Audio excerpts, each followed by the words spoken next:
Everyone, this is अक्षता गुप्ता।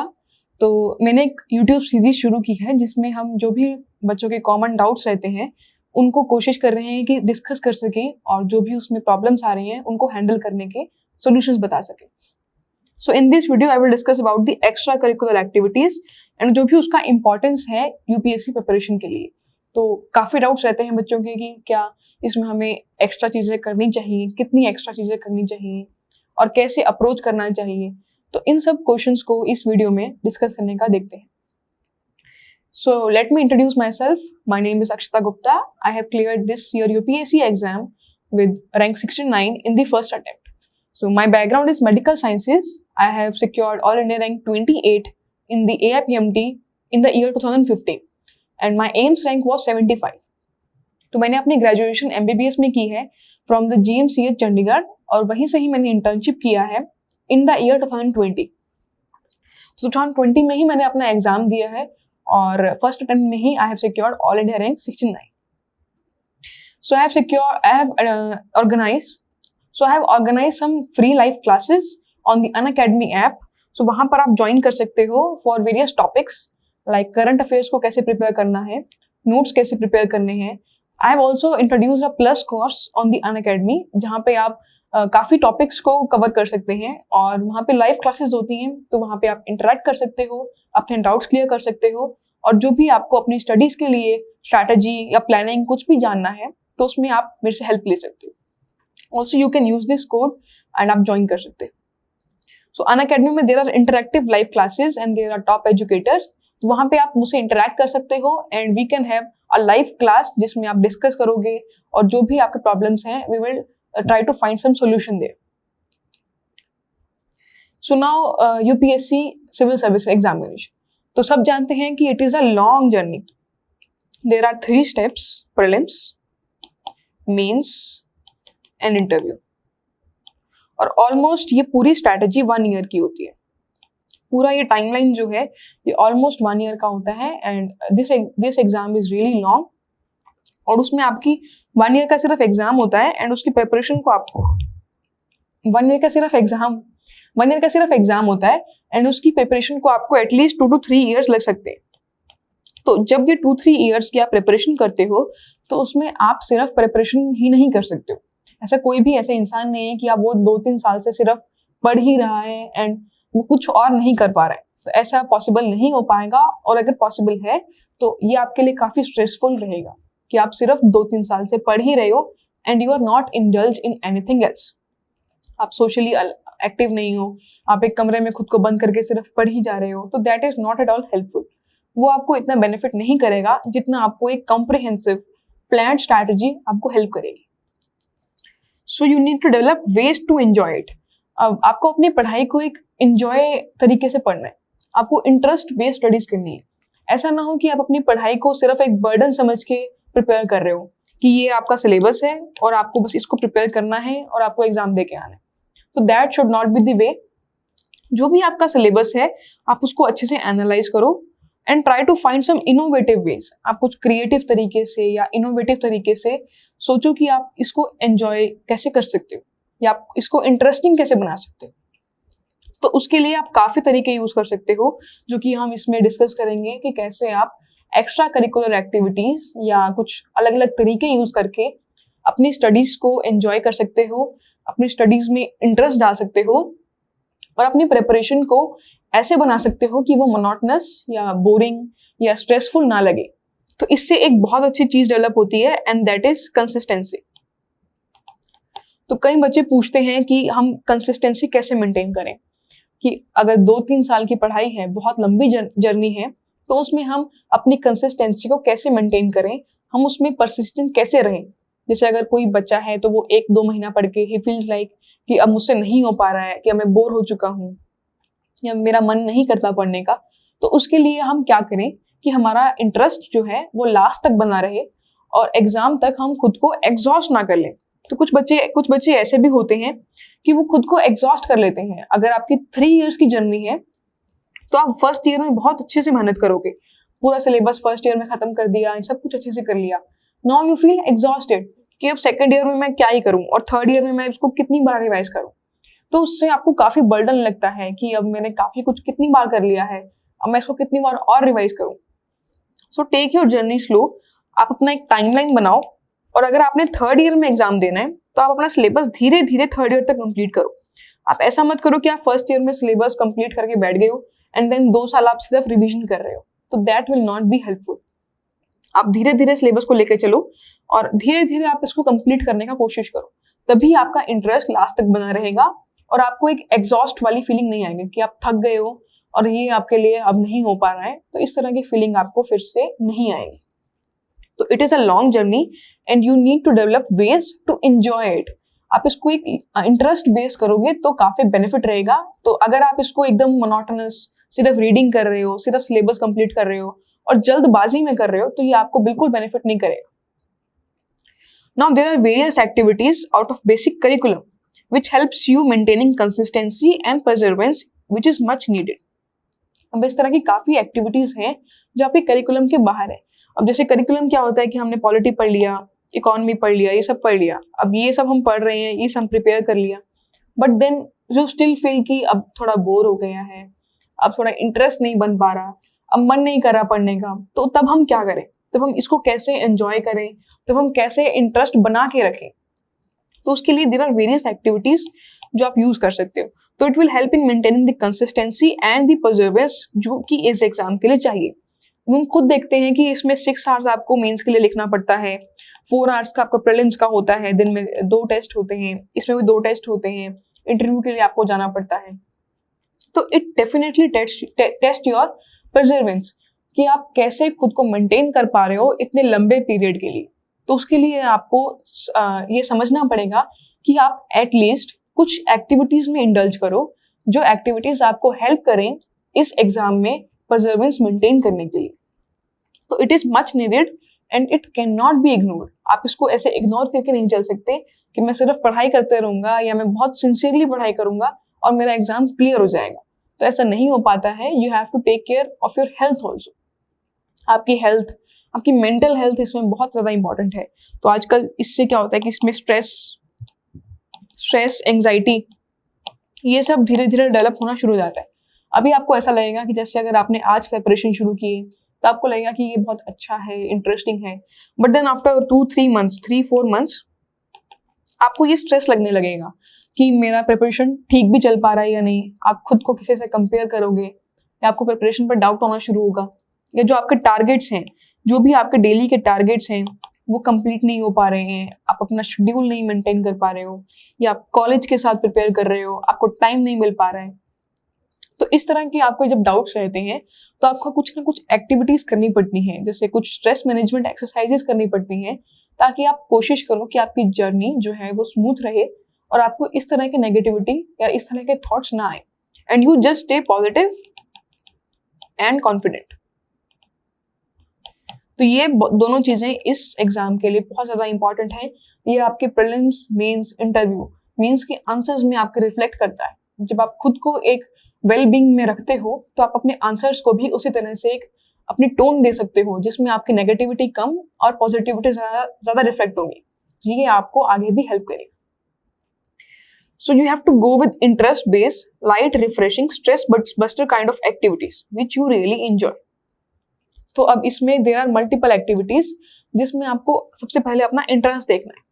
अब ऐसा ना हो कि अगर आपके फ्रेंड्स हैं वो अगर रनिंग करते हैं तो आप भी रनिंग कर रहे हो, या वो कुछ और करते हैं तो आप भी उनको देख के कुछ और कर रहे हो। तो ऐसा आपको इसमें नहीं करना है। कोशिश करो कि इट इज इंटरेस्ट बेस्ड, जो भी आपका खुद का इंटरेस्ट है आप उस इंटरेस्ट वाले वे में आप उस एक्टिविटी में इंडल्ज हो रहे हो। Then it should be light. अब ऐसा नहीं है कि आप 3-4 घंटे आप जिम कर रहे हो and then you are studying just for 1 to 2 hours। तो इस तरह से आपको अपना इम्बैलेंस नहीं करना है स्टडीज। आपको जस्ट 30 मिनट्स या 1 hour, 30 मिनट्स या 1 hour के लिए आप उसको कर सकते हो। तो इतना ही आपको लाइट एक्सरसाइज अगर कुछ इंक्लूड करना है, साइकिलिंग, वॉकिंग, रनिंग, कुछ भी अगर आपको इंक्लूड करना है तो कोशिश करो कि आप उसको लिमिटेड करो। ऐसा नहीं है कि आपको उसके बाद आप 3-4 hours आप इसी में ही इंडल्ज हो and you are not giving proper time to studies. तो it should be interest based and it should be light in the sense कि ऐसा भी ना हो कि आपको इंजरी का डर रहे, कि अगर आप वेट लिफ्टिंग कर रहे हो तो ऐसा भी ना हो कि आप काफ़ी ज़्यादा वेट लिफ्टिंग कर रहे हो एंड उससे आपको इंजरी हो सकता है, आपको आपकी हेल्थ खराब हो सकती है। तो ऐसा भी नहीं करना है, you have to keep it very light, जिससे आपका सिर्फ मूड रिफ्रेश हो। So it should be refreshing. आप थोड़ा बाहर जाओ घर के, या थोड़ा कुछ ऐसा करो जिससे आपको लगे कि आप स्टडी से थोड़ा दूर हो एंड आप कुछ नया कर रहे हो। जैसे I used to do cycling, cycling was my hobby and I used to cycling, तो 30 मिनट्स या 1 आवर के लिए I used to go out on cycle, और उससे काफ़ी स्ट्रेस कम हो जाता था, मूड रिफ्रेश हो जाता था। तो उसमें काफ़ी हेल्प मिलता है आपको लर्निंग में, आपको गेन करने में, जो भी आपने पढ़ा है उसको आपको याद करने में काफ़ी बेनिफिट रहता है। तो इस तरह से आप 30 मिनट वॉक कर सकते हो, या आप लोगों से बात कर सकते हो। ये हम एक्टिविटीज अभी देखेंगे क्या क्या हो सकती हैं। तो इस तरह की एक्टिविटीज आप कर सकते हो which can be refreshing, interest based, light and stress buster kind of activity. तो ये अगर आपको अभी रियलाइज नहीं हुआ है तो ये आपको रियलाइज हो जाएगा कि इस एग्जाम में काफी ज्यादा स्ट्रेस रहता है एट एवरी स्टेज, चाहे वो इंटरव्यू हो, चाहे वो सबसे इजी इंटरव्यू, सबसे मुश्किल प्रीलिम्स या मेंस, कुछ भी अगर हो तो आपको हर स्टेज पे काफी स्ट्रेस रहता है। Even before the exam, preparation के दौरान भी अगर आपके एक टेस्ट में नंबर कम आ गए तो आपको स्ट्रेस हो जाता है कि मेरे नंबर कम क्यों आ गए। तो at every stage you will feel कि आपको थोड़ा स्ट्रेस हो रहा है। तो उसके लिए आपको थोड़ा इंटरेस्ट बेस्ड, आपको थोड़ी रिफ्रेशिंग एक्सरसाइज करने की जरूरत पड़ती है, ताकि आप उस स्ट्रेस को कम कर सको एंड वापस से अपनी स्टडी शुरू कर सको। तो इसी तरह से मैं काफ़ी बार ऐसे स्ट्रेस में रहते थे कि मेरे मार्क्स कम आ गए हैं, या तैयारी नहीं हो पा रही है, या टाइम नहीं प्रॉपर मैनेज हो पा रहा। तो उस वक्त you can just refresh yourself, take a break and then again think on it. और फिर आपको लगेगा कि आपको अब काफ़ी सारे सॉल्यूशंस मिल रहे हैं, आपको धीरे धीरे आइडियाज आने शुरू हो जाएंगे कैसे आप खुद से ही मैनेज कर सकते हो। तो इस तरह से आपको रिलैक्स करने की बहुत ज़्यादा ज़रूरत है, और एकदम से आप स्ट्रेसफुल तरीके से पढ़ाई करने की बजाय हाफ एन आवर ब्रेक लेके एक रिलैक्स वे में पढ़ाई कर सकते हो। तो इस तरह से आपको समझना पड़ेगा कि एक्स्ट्रा करिकुलर एक्टिविटीज आपको काफ़ी हेल्प करेंगी अपने एग्जाम से थोड़ा इम्प्रूव करने के लिए। अगर आप पूरा दिन पढ़ते रहोगे एज कम्पेयर टू अगर आप थोड़ा टाइम पढ़ रहे हो एंड थोड़ा टाइम आप रिफ्रेश हो रहे हो, तो जो आप थोड़ा टाइम पढ़ रहे हो उसमें ही आप पूरा दिन का आउटपुट निकाल सकते हो। तो इट डजंट मीन कि अगर आप सिर्फ 6 आवर्स पढ़ रहे हो और एक बच्चा अगर 9 आवर्स पढ़ रहा है तो वो ज़्यादा बेटर पढ़ रहा है और आप अच्छा नहीं पढ़ पा रहे हो। तो ऐसा नहीं है, it totally depends on you. अगर आपके 6 आवर्स में भी अच्छी कंसंट्रेशन, अच्छा फोकस है, तो आप वो 9 आवर्स वाला काम 6 आवर्स में कंप्लीट कर सकते हो। तो टोटली डिपेंड्स ऑन यू। ऐसा ना हो कि आप किसी की देखा देखी में या किसी के उसमें आप अपने इंटरेस्ट को खत्म कर दो। तो you should be keep your interest alive and try to include some activities जो आपको हेल्प करें। So these activities will ultimately form your hobbies for interview preparation. अब आपको पता है कि इंटरव्यू के लिए आपको प्रिपेयर करना पड़ता है, उसमें आपकी पर्सनैलिटी एंड आपकी हॉबीज ये सब पूछी जाती है। तो पर्सनैलिटी में अगर आपकी एक अच्छी पर्सनैलिटी होगी जिसमें आपका मोनोटनस नहीं है, जिसमें आप एक काउच पोटैटो की तरह नहीं हो, या आप एक अच्छी बॉडी में हो, या अच्छे तरीके से आप हर चीज को हैंडल कर रहे हो, या आप ज़्यादा स्ट्रेस नहीं लेते हो, आपको एंग्जाइटी कम होता है, तो it will all help in the interview. और ये आपके सारे टेक्निक्स आपको प्रीलिम्स, मेंस या उससे पहले से ही एक्वायर होनी शुरू हो जाएंगी। सिमिलरली आप हॉबीज डेवलप कर सकते हो अपनी प्रिपरेशन के वक्त ही। किसी को अगर रीडिंग अच्छा लगता है तो वो अपनी रीडिंग को एक्स्ट्रा करिकुलर में ज्वाइन करके उसको हॉबी बना सकता है। सिमिलरली मेरी साइकिलिंग थी, तो इसको एज अ हॉबी मैंने पुट किया था, तो ये काफ़ी बेनिफिट रहा। सिमिलरली एक थी मेरी ऐसे कि राइटिंग ऑन कोरा। तो Quora is a social media platform, तो उससे अब आप ऐसे कुछ बच्चे बोलते हैं कि सोशल मीडिया बिल्कुल बंद कर देना चाहिए, बट देन अगेन कुछ प्लेटफॉर्म ऐसे हैं जिसमें आप अगर लिमिटेड वे में आप इंटरेक्ट कर पा रहे हो और उससे आपका स्ट्रेस थोड़ा कम हो रहा है, आपका मूड रिफ्रेश हो रहा है, तो उसको आप यूज कर सकते हो during your preparation. But then again you have to limit yourself, keep it light and just for the refreshing purposes. So I use to write on Quora and I use to do cycling. तो इसको मैंने as a hobby बना दिया था, और ये मेरी hobbies की तरह मेरे इंटरव्यू में उन्होंने हेल्प किया। मेरे पास कुछ बोलने के लिए था कि मैंने 1 साल से 2 साल से साइकिलिंग की है, और इसी तरह से मेरा इंटरेस्ट शुरू से ही इसमें है। तो इस तरह से आप अपनी हॉबी डेवलप कर सकते हो ड्यूरिंग योर प्रिपरेशन। ये आगे जाके भी आपको अच्छे से हेल्प करेगा। So there are multiple activities. अब आप कैसे हेल्प कर सकते हो? You can do walking. आप 30 मिनट्स अगर आप वॉक करते हो तो ये आपको काफ़ी रिफ्रेशिंग लगता है। जस्ट गो इन दी पार्क और आप थोड़ा म्यूजिक सुनते हुए अच्छे से वॉकिंग कर रहे हो या किसी से बात कर रहे हो, तो इट विल रिफ्रेश यू और ये आपको हेल्प करेगा आपकी हेल्थ मेंटेन करने के लिए। तो you can also have a good health. ये आपको ये प्रिवेंट करेगा कोई अगर डिसीज ना हो, आपकी इम्यूनिटी बेटर रहेगी। तो इन सब में आपको मेडिकली भी ये हेल्प कर सकती है। Then there is running. कुछ लोगों को रनिंग में काफ़ी इंटरेस्ट होता है, तो आप 30 मिनट्स अगर आप रनिंग करते हो तो ये आपको हेल्प करेगा कि आपका जो भी स्ट्रेस है, आपका मूड रिलीव हो जाए एंड आपकी एक्टिविटी भी मेंटेन रहे। तो इस तरह से आप कर सकते हो। देन देयर इज साइकिलिंग, जो कि मेरी हॉबी थी, तो I used to do cycling. कभी भी कुछ लगता था कि यार अभी थोड़ा स्ट्रेस हो रहा है, अभी पढ़ाई में मन नहीं है, तो I used to go out cycling और उसमें थोड़ा मूड रिफ्रेश हो जाता था। तो उससे लगता था कि अब थोड़ा नया लग रहा है और अब पढ़ाई कर लेनी चाहिए, तो उससे थोड़ी मोटिवेशन भी मिलती है आपको, थोड़ा नया लगता है, जिससे आपको काफ़ी बेनिफिट मिल सकता है।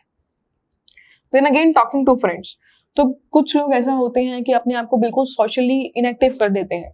जैसे अगर आप बिल्कुल किसी से बात नहीं करना, सिर्फ पढ़ते रहना, किसी से मिलना नहीं है, अपने आप को एक कमरे में बंद रखना, डोंट डू दैट। उसकी कोई ज़रूरत नहीं है। You should be alive and you should talk to your friends. तो also think that they are positive and they are pushing you. ऐसा ना हो कि आप दोस्तों से बात कर रहे हो and they are giving all the negativity in you. You have to think कि मेरे फ्रेंड्स जो हैं वो पॉजिटिव अप्रोच में बात कर रहे हैं, वो मुझे पुश कर रहे हैं आगे, तो ये आपको काफ़ी हेल्प करेगा आगे जाके कि आपके जो भी डाउन स्टेज आएंगी, जैसे अप्स एंड डाउन्स आपको प्रिपरेशन में मिलेंगे, तो उसमें ये फ्रेंड्स आपको काफ़ी पुश दे सकते हैं, आपको काफ़ी हेल्प मिल सकता है उस टाइम पे जब आप काफ़ी लो फील कर रहे हैं। तो you can do that. Then again there is reading. तो रीडिंग में you can do some non fiction, fiction novels आप रीड कर सकते हो। जो भी आपकी इंटरेस्ट बेस्ड चीज़ है आप उसको रीड कर सकते हो। उससे आपका नॉलेज भी इंक्रीज करेगा and you will stand out. आप इसको एज अ हॉबी प्रेजेंट कर सकते हो and you will stand out in your knowledge and your experiences. तो वो आपको काफ़ी बेनिफिट करेगा। Then there are some sports. तो कुछ बच्चे are very active in the sports like badminton, tennis या कुछ भी स्पोर्ट्स आप खेलते हो, तो वो आपको नहीं छोड़ना चाहिए ड्यूरिंग द प्रिपरेशन। अगर आप 1 आवर उसमें आप इंडल्ज होके अपने आप को रिफ्रेश कर सकते हो, then please go for that. आप प्रिपरेशन के लिए अपने आप को बिल्कुल इनएक्टिव मत करो। Then there is writing, like I used to write on Quora, या आपको डायरी राइटिंग करते हो या कुछ भी करते हो, तो just keep on doing that, वो आपको काफ़ी ज़्यादा हेल्प करेगी। डांसिंग, सिंगिंग, तो इस तरह से काफ़ी ज़्यादा एक्टिविटीज़ हो सकती हैं जिसमें आप अपनी हॉबीज़ बना सकते हो, जिसमें आप इंडल्ज हो सकते हो और जिसमें आप खुद की पर्सनैलिटी को डेवलप कर सकते हो। तो it can help in develop your personality and your health. तो जैसे मेरी preparation most of the time college के साथ थी और इंटर्नशिप के साथ थी। तो I used to go out, अपने कॉलेज अटेंड कर लिया, इंटर्नशिप में ड्यूटीज कर ली, तो इस तरह से टाइम को मैनेज करना ही मुश्किल होता है। But then I used to indulge in some activities, कि जैसे कुछ जैसे अगर शाम को कहीं गए तो कहीं खाने चले गए, फ्रेंड्स के साथ बातें कर ली, तो उससे थोड़ा आपको रिफ्रेश हो जाता है एंड यू फील लाइक कि आपका स्ट्रेस थोड़ा कम हो रहा है। तो इस तरह से you can indulge in many activities जो आपको एक करिकुलम के बाहर एक पर्सनैलिटी और अपनी हेल्थ मेंटेन करने के लिए काफी बेनिफिट कर सकता है। So you have to keep yourself socially alive, don't be isolated and monotonous. अपने आप को ऐसा मत करो कि आप बिल्कुल ही सोशली कट हो गए हो सबसे, आपका किसी के साथ कोई लिंक नहीं है, आप सिर्फ रीडिंग कर रहे हो, आप सिर्फ प्रिपरेशन कर रहे हो। Don't do that. Keep yourself socially alive, like आप सोशली बाहर जा सकते हो, आप फ्रेंड्स बना सकते हो, आप थोड़ा सा किसी एक या दो मीडिया पे एक्टिव हो सकते हो। जैसे I used to be active on WhatsApp and Telegram, तो उस पे जो भी अगर किसी से बात करनी है, किसी से कुछ भी पूछना है, या स्टडी पार्टनर्स हैं तो उनसे डिस्कस करना है, तो you can very well do that. तो ऐसा मत हो कि आप व्हाट्सएप सब कुछ बंद करके बैठ गए हो and you are just studying, तो it will not help you. And don't be isolated. आप यूजुअली बच्चे ऐसा करते हैं कि एक कमरे में चले जाते हैं and just keep all the books और वहाँ पे बस पढ़ते रहते हैं, जैसे it usually happens in the ORN इन दिल्ली। तो वहाँ पे बच्चे सिर्फ अपने आप बुक्स के साथ रख के और सिर्फ पढ़ते रहते हैं। तो you don't have to be isolated, you can prepare from anywhere in the country. ऐसा नहीं है कि आप दिल्ली नहीं जाओगे तो आपकी प्रिपरेशन नहीं हो पाएगी, या आप दिल्ली नहीं जाओगे तो आपको प्रॉब्लम आएगी, तो ऐसा नहीं है। आजकल online resources are very well available, आप कहीं से भी अपनी कोचिंग ले सकते हो, कहीं से भी आप ऑनलाइन टेस्ट सीरीज ले सकते हो। तो don't be isolated, try to stay in the family itself. अगर आप फैमिली में ही रहते हो तो आपका वो पॉजिटिव एनवायरनमेंट आपके साथ रहता है। तो आई prepared with my family at home, तो काफ़ी हेल्प मिलता है खाने में, आपको सपोर्ट करने में, मोटिवेशन के लिए, और कोई भी काम आपको खुद से नहीं करना पड़ता। You can devote more time in the studies only, खाना खुद से नहीं बनाना, आपको मिल जाएगा। तो all these things help in when you stay in the family. So don't get isolated, आप घर से भी प्रिपेयर कर सकते हो। डोंट थिंक कि अगर आप दिल्ली नहीं जाओगे तो आपकी प्रिपरेशन नहीं हो पाएगी, तो आपको ऐसा बिल्कुल नहीं सोचना है। Then don't make it monotonous, ऐसा ना हो कि आप पूरा दिन एक ही सब्जेक्ट पढ़ रहे हो, आप पूरा दिन सिर्फ पढ़ ही जा रहे हो, you don't indulge in any other activity, तो उससे आपकी प्रिपरेशन बहुत मोनोटोनस हो जाएगी and you will exhaust easily. तो इससे क्या होगा कि आप बहुत जल्दी थक जाओगे, आपको ऐसा लगेगा कि अब बहुत हो चुका है और प्रिपरेशन मुझसे नहीं होगा। कोई भी एक सेटबैक होगा तो आप उससे खुद को बहुत हर्ट महसूस करोगे कि मैंने इतनी मेहनत की, मैंने पूरा पूरा दिन पढ़ाई की, एंड देन ऑल्सो कि ये रिजल्ट आए। तो आपको ऐसा बिल्कुल नहीं करना है कि आप खुद को इतना मोनोटोनस और इतना स्ट्रिक्ट होकर पढ़ाई कर रहे हो। जस्ट फॉलो योर शेड्यूल, जो भी आपका शेड्यूल है आप उसको अच्छे से फॉलो करो, but try to keep it limited. आप कोशिश करो कि उसमें आपकी मल्टीपल एक्टिविटीज हों, और ऐसा ना हो कि आप सिर्फ पूरा दिन रीड कर रहे हो और उसमें कुछ याद कर रहे हो, उसमें कुछ और एक्स्ट्रा नहीं ऐड कर पा रहे हो। तो try to add something extra. जैसे अगर आप टेस्ट सीरीज ऐड कर दोगे, आप MCQs ऐड कर सकते हो, आप कोई क्विज अटेंड कर सकते हो, या आप किसी से बात कर सकते हो कि उन्होंने कैसे प्रिपेयर किया। तो इस तरह से आपकी जो स्टडीज है वो इंटरेस्टिंग बन सकती हैं, and you can make yourself feel alive कि हाँ अभी भी आप अच्छे से सबके साथ कनेक्टेड भी हो और आप प्रिपरेशन भी कर रहे हो। तो आई वुड से कि जैसे अभी भी सिलेक्टेड कैंडिडेट्स में काफ़ी बच्चे ऐसे हैं जिन्होंने काफ़ी रिलैक्स होकर बिल्कुल सबसे बात करते हुए अच्छे से एक्टिव रहकर भी प्रिपरेशन की है, and they have cleared it. तो ऐसा नहीं है कि आपको बिल्कुल अलग होकर पढ़ाई करनी है तो ही आप इसको क्लियर कर सकते हो। You can clear it with your college, आप कॉलेज में रहकर भी इसकी प्रिपरेशन कर सकते हो। जैसे मैंने इंटर्नशिप वाले ईयर में प्रिपेयर किया था, तो इंटर्नशिप की जैसे 6 आवर्स या 12 आवर्स की ड्यूटी रहती है, then also I was able to complete the syllabus. So just be confident, और आप कोशिश करो कि आप मल्टीपल वेज में और क्रिएटिव वेज में जो आपके लिए सूट करें, उनमें आप वो तरीके निकाल पा रहे हो जो आपके लिए बेनिफिशियल होंगे। So then try to talk with friends, family, study partners, mentor whenever you feel low and demotivated. So इस प्रिपरेशन में काफ़ी जगह ऐसे पॉइंट्स आएंगे जब आपको बहुत लो फील होगा। अब जैसे आपने कोई प्रीलिम्स का मॉक दिया और उसमें आपके 50 या 60 मार्क्स आए, and then you feel low कि मैंने इतना प्रिपेयर किया इसके लिए, मैंने पूरा 2-3 दिन इसके लिए सिर्फ याद ही कर रहा है, पूरा सिलेबस प्रिपेयर कर लिया है, 2-3 जगह से कवर कर लिया है, and still I am getting 50-60 marks. So then you feel low, आपको लगता है कि ये मेरे बस का नहीं है, या आपको नेगेटिविटी आने लग जाती है कि ये आप कुछ गलत तो नहीं कर रहे हैं, या आपको कुछ प्रॉब्लम तो नहीं है। तो इस तरह से इस पॉइंट पर जब आप बहुत लो फील करते हो, तब you can talk with your friends और family. Family is the best support, वो हमेशा आपको सपोर्ट करेंगे, वो हमेशा आपकी तारीफ करेंगे और आपको बोलेंगे कि आप कर सकते हो, आप ये चीज, आप ये ऐसा करो वैसा करो। तो वो आपको काफी सॉल्यूशंस बता सकते हैं क्योंकि वो आपको काफी टाइम से जानते हैं।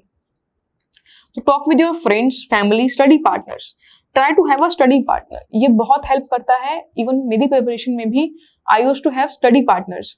तो हम एक दूसरे को पुश करते थे कि जैसे अगर उसने एक टॉपिक कंप्लीट कर लिया तो ये टॉपिक मेरा तो कंप्लीट हुआ नहीं है, तो कैसे मैं इसको कंप्लीट करूं, या अगर मैंने कुछ कर लिया है तो मैंने उसको पुश कर दिया कि मैंने ये कर लिया, तुमने किया क्या।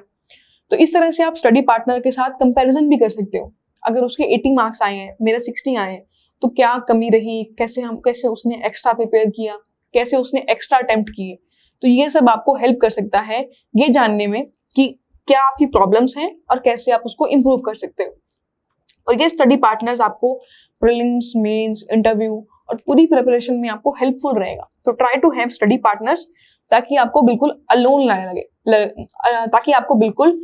ना लगे। तो इस तरह से आप कोशिश करो कि जैसे कुछ बच्चे बिल्कुल अकेला फील करते हैं, इस प्रिपरेशन में काफ़ी मेंटल हेल्थ इश्यूज भी आ जाते हैं, बच्चों को स्ट्रेस होता है, एक लोनली फीलिंग आती है, और कई बार बच्चे कंसिस्टेंसी नहीं मेंटेन कर पाते हैं। तो उसके लिए स्टडी पार्टनर्स रियली हेल्प, और वो आपको पुश करेंगे और आपको भी हेल्प करेंगे कि आप भी क्लियर करो। तो ऐसे कई बार होता है कि चाहे आपकी प्रिपरेशन एवरेज है और आपके पार्टनर की स्टडी प्रिपरेशन काफी अच्छी है, but then you learn something from them, आप उनसे कुछ इनोवेटिव वे सीख रहे हो and then you can push yourself. तो जो आपकी कमी थी वो आपको पता चल गई and then you are working on that और आप उस पर अब काम कर रहे हो। तो in this way study partners can help. Then mentors are really helpful these days. आजकल ऐसी बहुत प्रॉब्लम्स हैं जो बच्चे फेस कर पा रहे हैं, और वो चाहे एकेडमिक हैं चाहे नॉन एकेडमिक है। तो उसके लिए मेंटर्स आपको बहुत हेल्प कर सकते हैं। कोई भी आपको छोटे पॉइंट पे कोई दिक्कत आ रही है, try to talk to your mentor. जो भी आपके टीचर्स हैं, फ्रेंड्स हैं, आपके सीनियर्स हैं, आप उनसे बात कर सकते हो and try to talk to them about your important issues. ऐसा ना हो कि आप जनरल वे में बात कर रहे हो कि कैसे प्रिपेयर करना है। This is very general question. Try to pinpoint कि आपको ये प्रॉब्लम आ रही है। जैसे आपको प्रॉब्लम ये आ रही है कि आपको सब कुछ पढ़ लिया, आपने सब कुछ प्रिपेयर कर लिया, तब भी आपका पेपर पूरा नहीं हो पा रहा है। So then you can talk to your mentor about this, talk to your friends about this. तो इस तरह से आप उनसे बात करके अपनी स्ट्रेस को कम कर सकते हो। सो whenever you feel low and demotivated, try to talk. This is also an extracurricular activity. Talking to people. तो इससे आप अपनी हैबिट को डेवलप कर सकते हो और कोशिश करो कि आप अपने फ्रेंड्स के साथ, अपने स्टडी पार्टनर्स के साथ एक पॉजिटिव वे में अप्रोच करो। एक हेल्दी कॉम्पिटिशन हो। ऐसा ना हो कि वो आपको और नेगेटिव कर रहे हैं, आपको डायरेक्टली बोल रहे हैं कि तुमसे नहीं हो पाएगा। तो ऐसा नहीं होना चाहिए। Try to stay motivated and positive throughout the journey. So remember, always remember, good mind lies in good healthy body. तो ये सबको ही पता है कि अगर आपकी बॉडी हेल्दी है, आपका एनवायरनमेंट हेल्दी है, देन आपका माइंड भी हेल्दी रहेगा and it will directly impact your learning. आपको कितना याद होता है, आप उसमें से कितना ग्रैस्प कर पा रहे हो या आप कितना गेन कर पा रहे हो, ये डायरेक्टली डिपेंड करेगा आपके माइंड पे। अगर आपके माइंड में स्ट्रेस ने जगह ले रखी है या आपके माइंड में कोई इशू चल रहा है, तो आप नई चीज को ग्रैस्प नहीं कर पाओगे, आप नई चीज को याद ही नहीं कर पाओगे। You have to clear your mind, have a clear mind and relaxed mind, जिसमें आप नया सामान ऐड करके उसको याद कर सकते हो। तो इसके लिए आपको कुछ एक्टिविटीज जैसे extra curricular activities, talking with people, going out या कुछ नए इनोवेटिव वेज निकालने पड़ेंगे, ताकि आप अपने माइंड को इतना रिफ्रेश रख सको कि उसमें नई चीज ऐड हो सके। तो ये पूरी प्रिपरेशन में ऐसा ही रहेगा कि आपको मेंस के लिए 2-3 दिन पहले ही इतना कुछ याद करना पड़ेगा और इतनी रिवीजन करनी पड़ेगी। तो उसके लिए ये आपको बहुत हेल्पफुल रहेगा कि आप अपने माइंड को बिल्कुल रिफ्रेश रखो, और ये एक दिन में आप नहीं सीख सकते हो। इसको आपको पूरी प्रिपरेशन में अपने खुद के तरीके स्टार्टिंग से ही लगाने पड़ेंगे। ऐसा नहीं होगा कि एग्जाम डे आ गया है एंड आप 1-2 दिन पहले आप अपने तरीके यूज कर रहे हो, आप 1-2 दिन पहले वॉक पे जा रहे हो, 1-2 दिन पहले आप बात करना शुरू कर रहे हो, तो it will not help. Try to develop it throughout the journey. आप प्रीलिम्स, मेंस, इंटरव्यू शुरू से ही आप इस स्ट्रैटेजी को यूज कर रहे हो एंड कोशिश कर रहे हो कि आप अपने वेज खुद निकालो कि आपको कौन सी एक्टिविटी ज्यादा हेल्प कर रही है और कौन से तरीके से आप उसको मैनेज कर पा रहे हो। तो ये शुरू से ही अगर आप उसको डेवलप करोगे तो लास्ट में एग्जाम डे पे आपको प्रॉब्लम नहीं आएगी। लेकिन अगर आप शुरू से बिल्कुल मोनोटोनस वे में चल रहे हो एंड लास्ट में 1-2 दिन पहले ही आप कुछ नए तरीके ढूंढ रहे हो, लोगों से पूछ रहे हो कि आप क्या कर रहे हो, कैसे कर रहे हो, then it will affect you. तो वो आपको इतना बेनिफिट नहीं करेगा। तो इन शॉर्ट आपको एक कुछ ऐसी एक्टिविटीज में आपको एक्टिव रहना पड़ेगा ताकि आप अपनी प्रिपरेशन को एक मोनोटोनस, बोरिंग और एक बर्डन की तरह मत समझो, और आप उसमें इंटरेस्ट लेके अपनी लगन से और अपना एक क्रिएटिव वे में अपनी स्टडीज को प्रिपेयर करो। और ऐसा बिल्कुल नहीं सोचना है कि अगर आपने 1 घंटा कुछ एक्टिविटी में लगा दिया तो ये टाइम आपका वेस्ट हो गया। तो ये टाइम आपका वेस्ट नहीं हो रहा है, आप इस टाइम को एक बेटर वे में यूटिलाइज कर रहे हो अपने माइंड को रिफ्रेश करने के लिए, and that will help you in the next 6 hours जिसमें आप अपनी पढ़ाई करोगे। तो कोशिश करो कि अपने पूरे दिन में एटलीस्ट 1 to 2 आवर्स अपनी ब्रेक्स के अंदर, जो भी आप ब्रेक टाइम लेते हो, उसमें अपनी एक्टिविटी लो या उसमें अपना कुछ भी एक्स्ट्रा काम करो जो आपकी पढ़ाई से थोड़ा अलग हो और आपको वो थोड़ा रिफ्रेश कर सके, ताकि जो भी नया इन्फॉर्मेशन है वो आप ग्रैस्प कर सको। So thank you for this. Thank you for listening to this, and let's crack it. All the best.